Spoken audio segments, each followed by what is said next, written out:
Hi guys, we are Seeps. So I'm very happy here to be here today to introduce you to the e-commerce.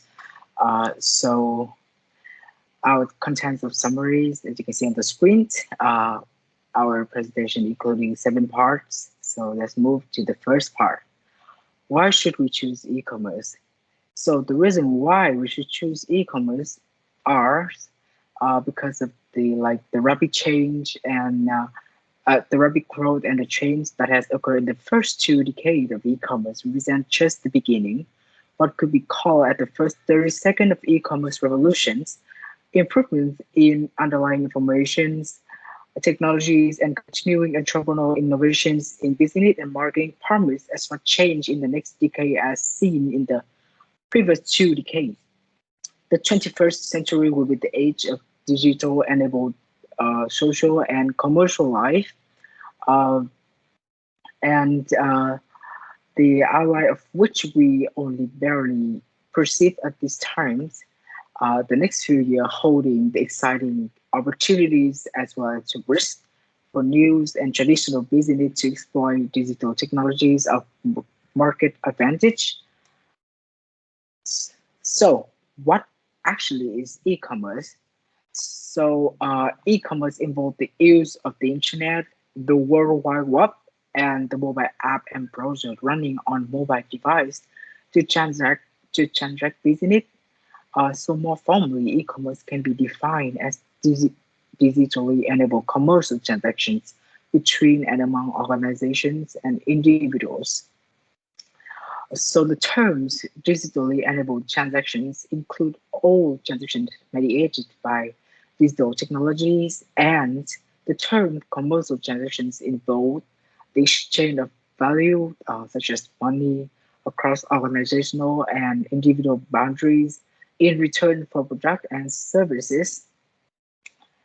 The next is the difference between e-commerce and e-business. So, as you can see on the screen, e-commerce is not anything digital that a firm does, but e-business digitally enables transactions and process within a firm involving information system under the control of the firm. And the e-commerce include commercial transactions involving an exchange of value across organizational boundaries, while e-commerce does not include that. However, an organization's e-business infrastructure support the online e-commerce transactions, and the same infrastructure and skill sets are involved in both e-business and e-commerce. And the technological building blocks underlying e-commerce is including the internet, the web, and the mobile platform. The internet is a worldwide network of computer network built on common standards, and the internet was created in late 1960s to connect a small number of mainframe. But actually, in January 2016, there were more than 1 billion internet hosts in over 245 countries. And the web, we also known as the World Wide Web, is an information system that's run on the internet infrastructure. And the web was developed in the early 1990s, and Google has identified over 300,000 trillion unique uniform resource locators, as known as the URL. Yeah, and the mobile platform is the newest one. Um, is the new one is the newest development in internet infrastructure, and the mobile platform provides the ability to access the internet from a variety of mobile device, such as the tablet or smartphones, yeah, and something like that. And in 2016, there are over 360 million mobile devices in the United States that can be connected to the internet. And that is the end of my part. The next part is going to look and So let's talk about the unique feature of e-commerce technology, which make e-commerce stand out and make it better compared to traditional commerce. So first, let's talk about the ubiquity of e-commerce. Like it means it's just available just about everywhere at any time. So e-commerce is liberate the market from being restricted to a physical place, to a physical space, and make it possible for you to like shop at home, at work. And the result called a market space, which extend beyond traditional boundary and remove from temporary and geographic location. And at a customer's perspective, the ubiquity reduce the cost of transaction, so you don't have to go to the store and search for the product anymore. And at a broader level, the ubiquity of e-commerce lowers the cognitive energy required to transact in the market space. And next, the global reach. So it permits commercial transactions to cross culture and regional and national, and and it's far more convenient and cost effective than it is in traditional commerce. So obviously it's easier for us for startup e-commerce to within a single country to like achieve an international audience that was never ever possible in the past. And with the universal standards, so because like like every nation share there's the standard for the internet, therefore the technical standard for conducting e-commerce is universal standard. And So what the benefits of an universal standards is lower the market entry cost because you don't have to like develop your own standard anymore. You can reduce the search costs for customers to like its price discovery become simpler and faster and more accurate. And and for user, both business and individual, is they also experience the network externality, the benefits that arise because everyone use the same technology. So let's talk about the richness of information in e-commerce.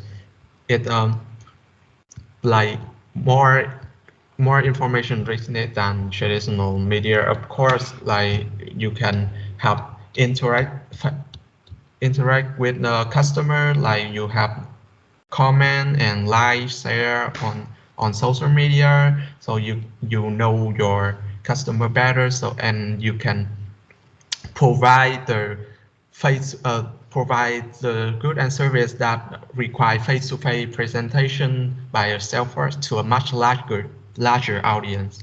And and it's come to the interactivity feature of e-commerce, like unlike the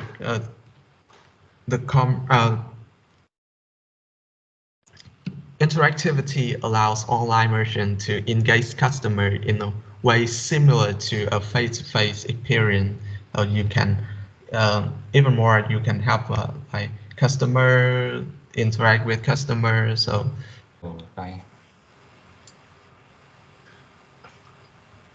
Okay, hi guys. So in this fourth part, I will be talking about the types of e-commerce. So within these types, we will be distinguishing them by market relationship that they have. So within those types, we have 6 main types, and now within that 6 type, we have 3 smaller sets, including mobile commerce, local commerce, and social commerce.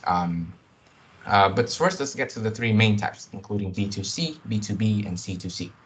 First, B2C. There are 7 models: online retailers, service providers, transaction brokers, and a few more.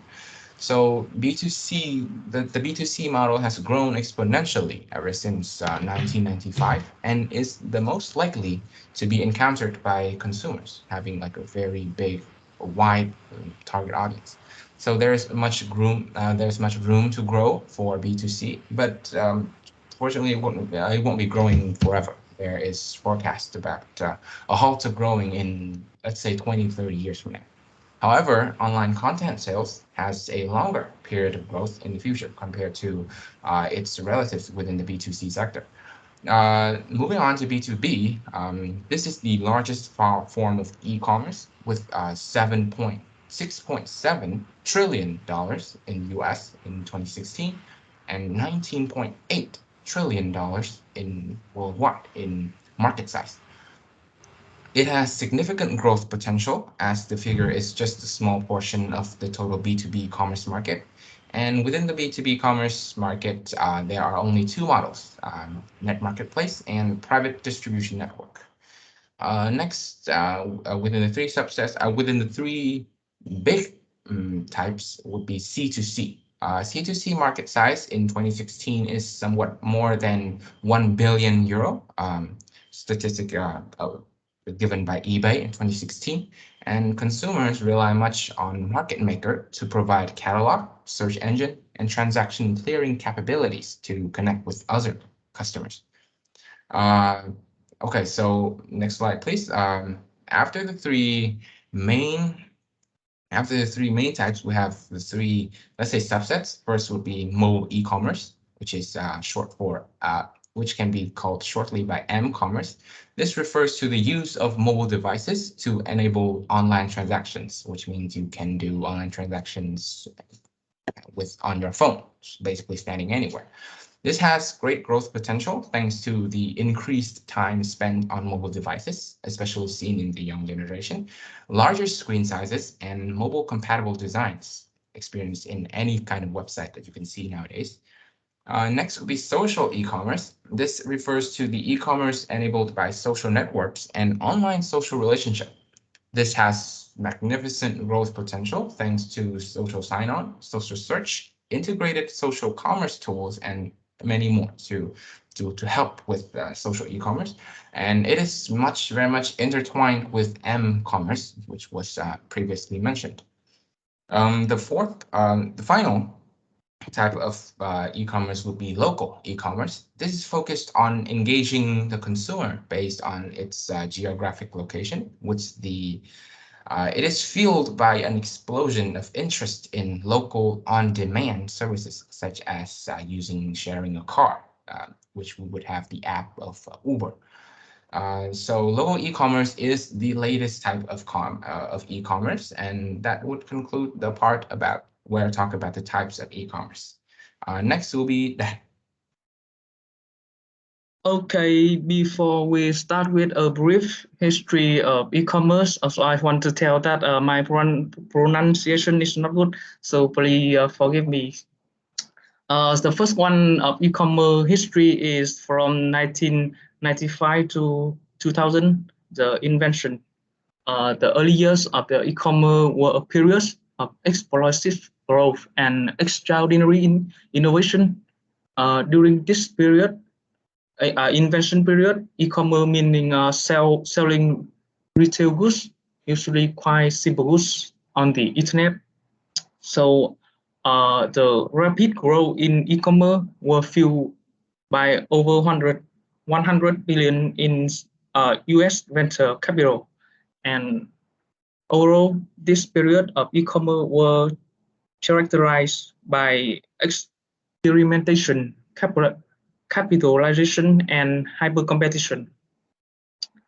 The next period is from 2001 to 2006, the consolidation. In the second period, e-commerce changed to include not just retail products, but also more complex services such as travel and financial service. And the final period is from 2007 to present, reinvention.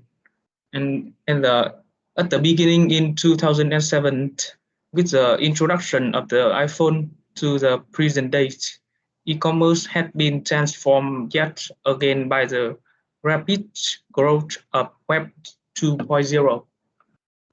This period can be seen as both a sociological as well as a technological and business phenomenon. So next slide, please. Assessing e-commerce. So the next part I will introduce to you is assessing e-commerce. I will use three words to describe this part: is success, surprise, and failures. Looking back at the evolution of the e-commerce, it is apparent that e-commerce has been a stunning technological success at the internet and the web, from a few thousand billions to of the e-commerce transactions per year. And this year will generate an estimate to 2.3 trillion in total B2C revenues and around 19 trillions in B2B revenues, with around 1.6 billion online buyers worldwide. And the final part, I will introduce to you incubator in business. It is Rocket Business, and Rocket Business incubate and invest in internet and technology companies globally. They provide deep operational support to entrepreneurs and help them build marketing leading companies. Okay, thus I give you a brief history of internet, and the final part I will introduce you to Tạ Đức. Okay, for the next part, 1.6 Understanding e-commerce organizing team. We have found that it's useful to think about e-commerce as involving three broad interrelated themes such as technology, business, and society. For the first one, technology infrastructure. The core of e-commerce are the internet and the web. Underlying these technology are a host of complementary technologies such as cloud computing, desktop computer, smartphone, tablet computers, and data mining. To truly understand e-commerce, you need to know something like packet switch communication, mobile digital platform, web server, and many software programming tools such as CS and Java. For the next one, business basic concepts. New technology present business and entrepreneur with new ways of organizing production and transacting business. To truly understand e-commerce, you will need to be familiar with some key business concepts such as the nature of digital marketing, digital goods, business model, firm and industry value chains, as well as some basic concept of financial analysis. About society, taming the juggernaut. Because the internet and the web are exceptionally adept at checking the identity and behavior of the individual online, e-commerce raises the difficulty for preserving privacy. The global nature of e-commerce also poses public policy issues of equity, equal access, content regulation, and taxation. To get a better understanding of this, we move to the next slide about insight on society case. This case is about Facebook. Facebook is a platform with about 1.7 billion monthly users worldwide. Facebook business model is based on building a database of billions of users, which is then sold to advertisers and other third parties. Soon in 2004, Facebook has attempted to extend its control over user information and content, often without notice. There has been many lawsuits against Facebook, but they resolve it with money, like 9.5 million in 2007, 20 million in June 2012. Facebook is certainly aware of consumer suspicion of privacy policy, and it's changing its policy almost yearly to respond to the criticism. There is no privacy on Facebook. People who are concerned about their privacy, analysts have concluded, should delete their Facebook account. To the next one, to the last part of the chapter 1.7, academic discipline concerned with e-commerce. There are two primary approaches to e-commerce. It is a technical and behavioral. About the technical approach, scientists consider e-commerce as an application of internet technology. By studying e-commerce, it provides information about how business firms can exploit the internet to achieve more efficient business operation. Technical group with the information system focus on data mining, search engine design, and artificial intelligence. About behavioral approach, from a behavioral perspective, information system researchers are primarily interested in e-commerce because of its implication for firm and industry value chains. as well as industry structure and cooperative strategy. No, so in conclusion, no perspective dominate research about e-commerce. The challenge is to learn enough about a variety of academic disciplines so that you can have to understand the significance of e-commerce in its entirety. And that could be the end for our presentation. Thank you for listening.